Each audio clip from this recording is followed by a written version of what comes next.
Greetings, adventurers. This is DM Kurt, and today's phrase for world building or world destroying is the lungs of the world. So I thought about this. This phrase just popped in my mind the other day. And when I was a little kid, they explained to us that the Amazon rainforest were the lungs of the world. So what would this mean to your D&D campaign? What would that phrase mean? Well, we were taught that, these big, vast forests and swamps and jungles and stuff sucked in all the CO2 of the world and gave out all the oxygen, and so everybody can breathe because our atmosphere is being replenished. Your local trees do the same thing, but okay. What would that mean in your setting? Well, you got places like Chult, where, you have this vast jungle continent that would do the same thing. That's basically your South America or your Africa or your whatever continent you really want to equivalate that with. Whatever. But what about the Underdark? Okay. How do the people of the Underdark get their air? Do the mushrooms and funguses and whatnot do the same job of, converting CO2 to oxygen? If so, no problem. We haven't changed anything in any of our core settings to make that assumption about our world. What other assumptions can we make about our game world? Well, let's go from most reasonable to most extreme. So our next idea is a what if. What if the airflow of fresh air is provided by the air going through a number of vents and tunnels, because your world is just so porous that the surface winds filter down into the various tunnels and through the Underdark? Okay. That might also mean that any mining that's done could accidentally, very likely, hit other tunnels and stuff, so anybody who's mining has to be real careful about what's underneath them and how they dig downward. It would also mean that creatures in the Underdark could be tracking you by scent because there is airflow, and if you're upwind of them versus downwind, that could be an issue. Let's get into some more insane stuff, which is possible in a high fantasy setting like D&D, etc.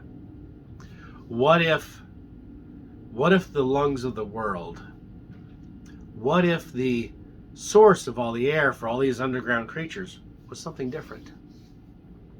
What if your world, instead of being like our world, which is crust, mantle, magma, core, iron, that whole layered thing of heat and molten rock, what if it was a nice thick shell, but somewhere in there was a portal to the elemental plane of air?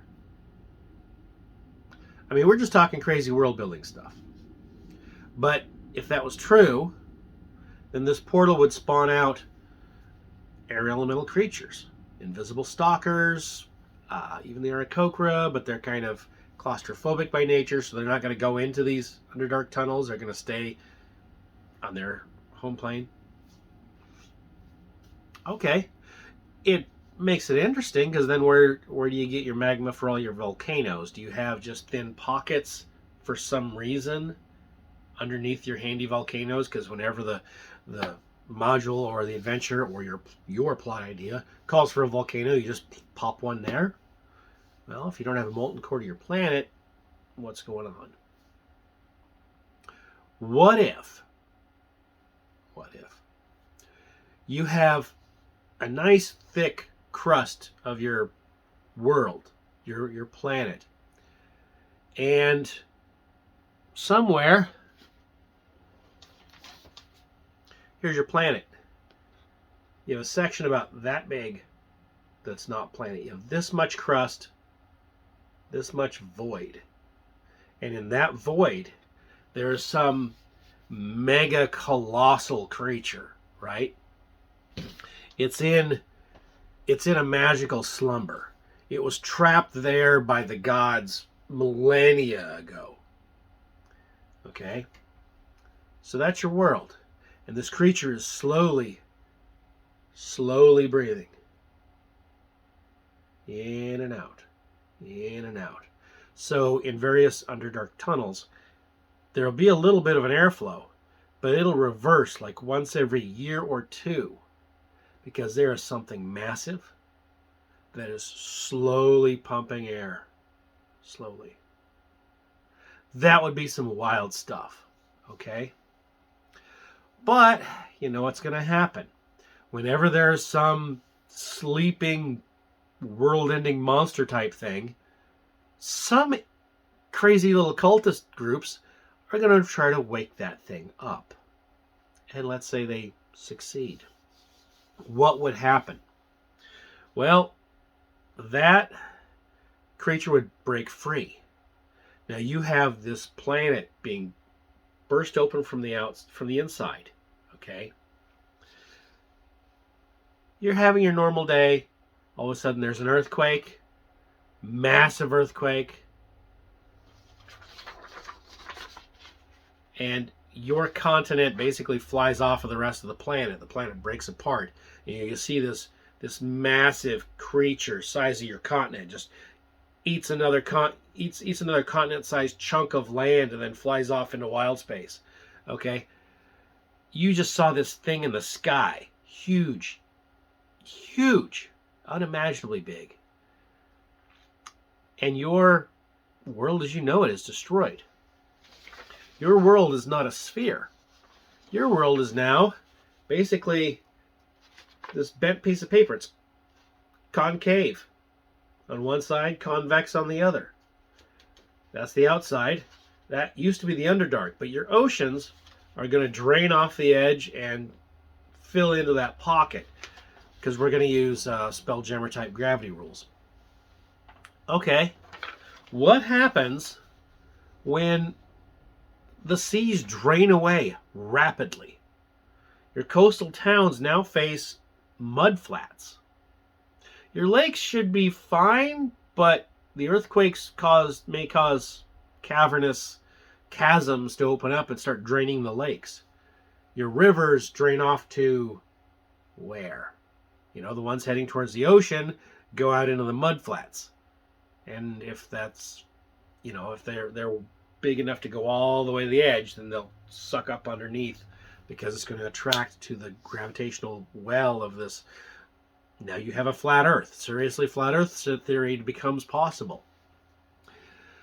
It's not Earth, it's Greyhawk, it's Orth, it's Kryn, it's whatever. So now what? Okay, your civilizations have to adjust to a whole new era of history. And they're starting it day one. Okay? The sailors lost at sea, they're who knows where. The people who were in the Underdark, well, now the ocean is flooding them. So the Drow and the Duergar and the Darrow are going to start swarming up to the surface like angry little red ants. Cataclysm, brother. That would be an interesting start to a campaign. All your high-level, super high-level characters with the really high amount of resources, they're going to be using gate spells to get the heck out of there. They're going to be using Spelljammer ships to get the heck out of there. The top 1% of characters are going to evacuate, because there's no saving this. So, now what? I don't know. That's something you might plan out if you really want to break your campaign world and start a whole new one based on the old. DM Kurt, out.